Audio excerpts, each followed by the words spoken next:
కర్ణుడు సైనికులతో ఇంకా ఇలా అంటున్నాడు. అర్జునుణ్ణి చూపేవానికి బంగారు అలంకారాలు, చక్కటి మణిభూషణాలు కలిగిన 500 తెల్లని గుర్రాలను బహుమానంగా ఇస్తాను.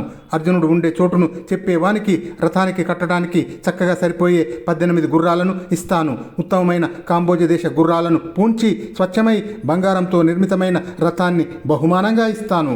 అర్జునుణ్ణి చూపించేవాడికి 600 ఏనుగులను బహుమతిగా ఇస్తాను.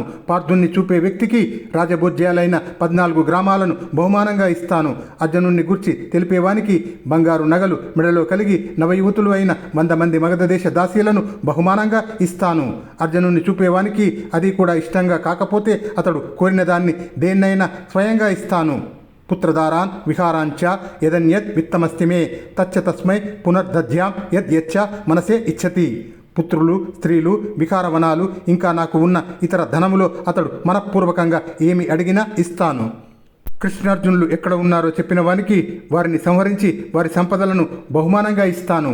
యుద్ధభూమిలో కర్ణుడు ఇలాంటి చాలా మాటలు చెప్తూ సముద్రంలో పుట్టి మంచి ధ్వని కలిగిన ఉత్తమ శంఖాన్ని పూరించాడు. కర్ణుడు ఆ రీతిగా పలికిన మాటలను విని అనుయాయులతో కూడా దుర్యోధనుడు ఎంతగానో ఆనందించాడు. అప్పుడు సైన్యాలలో ఆనంద పరవశులైన యోధుల సింహనాద ధ్వనులు వెలువడినాయి.